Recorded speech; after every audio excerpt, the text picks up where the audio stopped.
Hey guys! Okay, so today I have a review for you. Today I'm going to be reviewing two foundations from e.l.f. Cosmetics. The first one is the e.l.f. HD Mattifying Cream Foundation, which is oil-free. And this one is in porcelain. So this is what the compact looks like.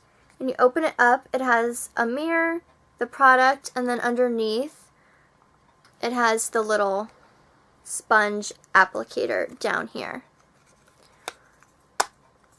Alright, so what I'm going to do is I'm going to show you guys some footage of me demoing this product so you can see how I applied it and my first kind of impressions of it, and then we will come back. I'll give you my final thoughts on this foundation and we will move on to the next one.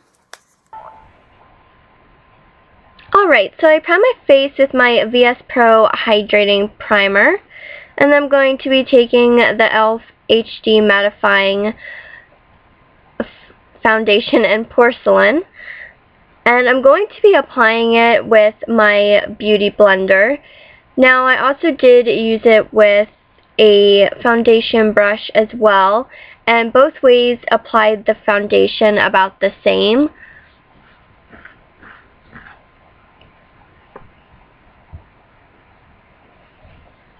Now this did tend to be kind of a thicker consistency since it is a non-liquid foundation.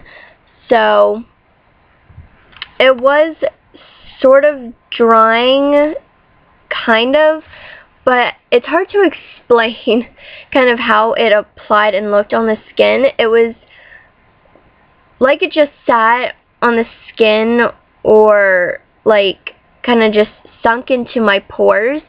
It was kind of difficult to blend out, and I feel like if you have any type of baby hairs on your skin, or if you have big pores, that it just accentuates that, which I personally don't like, and I don't know, it just kind of sat on top of the skin and was difficult to blend out.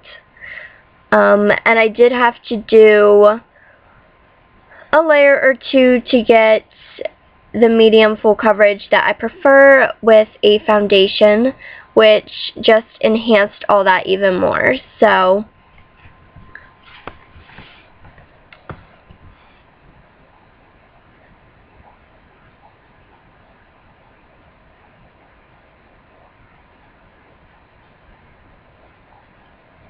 but that is what it looks like without setting powder. As you can see, it kind of has a tad bit of shine.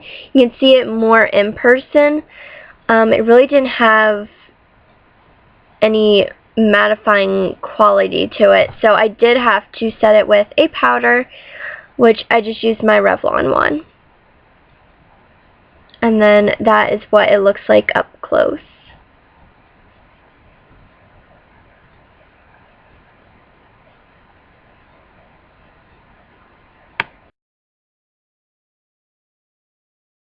Alright, so my overall thoughts on this product is I don't like it.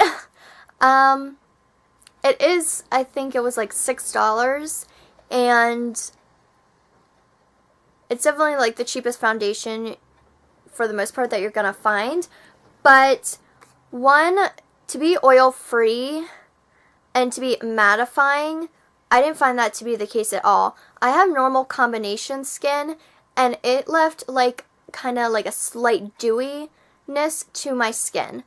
The other thing that I didn't like about it is in the demo that I showed, I used my Beauty Blender to apply it to my face, but I also wanted to try it with a brush, and I tried it both ways and neither way looked better than the other. The product just sank into my pores. It didn't blend well at all, or yeah, it just looked like I had caked product on my face, which in return made my blush and bronzer and highlight not go on very smoothly. And yeah, this to me is a definite miss. I wouldn't recommend spending your money on it. It might work for some people. I don't know. If you've tried it, leave your comments down below telling me if you liked it or not. But me personally, this is a total miss. I will not buy it again, and after the 2 times that I've used it, I'm not even going to bother using it again. I'm just going to give it to someone else because I really just don't like this product at all. But the next foundation that I tried from e.l.f. is the Flawless Finish Foundation SPF 15 Oil Free. And this one is also in porcelain. So it has the kind of glass plasticky container. And then it has a pump, which is a definite plus in my books. I love a foundation that has a pump. It just makes it so much easier. So definitely like that. This was also in the $6 range as well. I bought both of them online. So yeah, I will show you a clip of me demoing this for you guys, and then we'll come back and I'll tell you my final thoughts on it. Alright, so I'd already primed with my Benefit Professional and my VS Pro Hydrating Primer. And I also put my Maybelline Instant Age Rewind eye brightener underneath my eyes as well. And then I'm just going to be applying this foundation with my Sonia Kashuk foundation brush, which is the foundation brush that I personally like to use with liquid foundations. And I'm just going to pump some of it onto the back of my hand. Now, this is a thicker formula, as you'll see, and I actually ended up liking it better applying it with the Beauty Blender. I did try it both ways, just like the other one, and this one was actually better with the Beauty Blender, just because it is the thicker formula. It just made it a lot easier to blend and work with.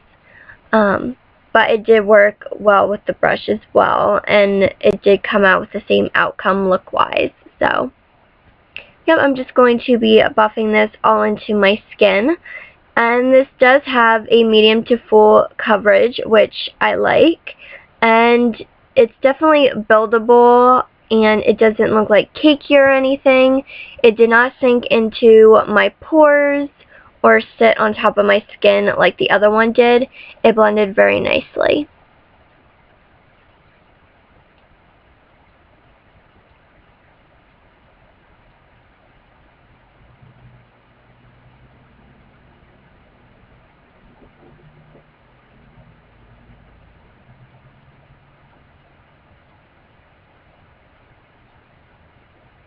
And then that is what it looks like before I set it. So it kind of has a nice kind of satin finish to it. So it's not real dewy, but it's not matte either.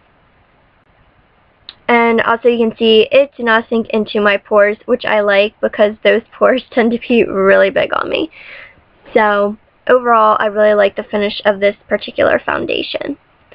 But I did set it with my Revlon Color Stay, just because I like to set my foundations with a powder. Alright, so overall, also with this foundation, I tried it with the Beauty Blender and I tried it with the brush.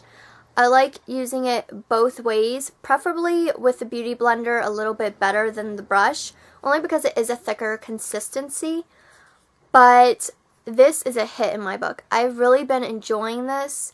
I've actually been reaching for this more than my L'Oreal Lumi or my CoverGirl True Blend. This has been right up there with those two. So I've definitely been enjoying this. I think it's a foundation that you should go out and try if you haven't already. It definitely gives medium to full coverage. It's buildable. And yeah, it doesn't make my skin look or feel like this one does. And my blush and highlighter and bronzer go on like they should and blend out nicely. So this particular e.l.f. foundation is definitely a good one to give it a try. So yeah, I'm glad I tried both of them. I found one that was a miss and one that was a hit. So yeah, I hope this review helped you guys out if you're looking for a new foundation, or you've kind of wondered about e.l.f. foundation, like, is it really any good because of the price that it is? Is it even worth checking into? But yeah, I decided to try those out and review them for you guys. Hope you found it helpful. Definitely give it a thumbs up if you found it helpful. If you liked this kind of review, yeah, leave your comments down below if you've tried these foundations, whether you like them, hate them, if maybe you liked this foundation. Leave a comment down below, maybe saying like what your skin type is. Like I said, I'm normal to combination, and this just wasn't working for me. So yeah, so don't forget to rate, comment, and subscribe, and I'll see you guys in the next video. Alright, bye.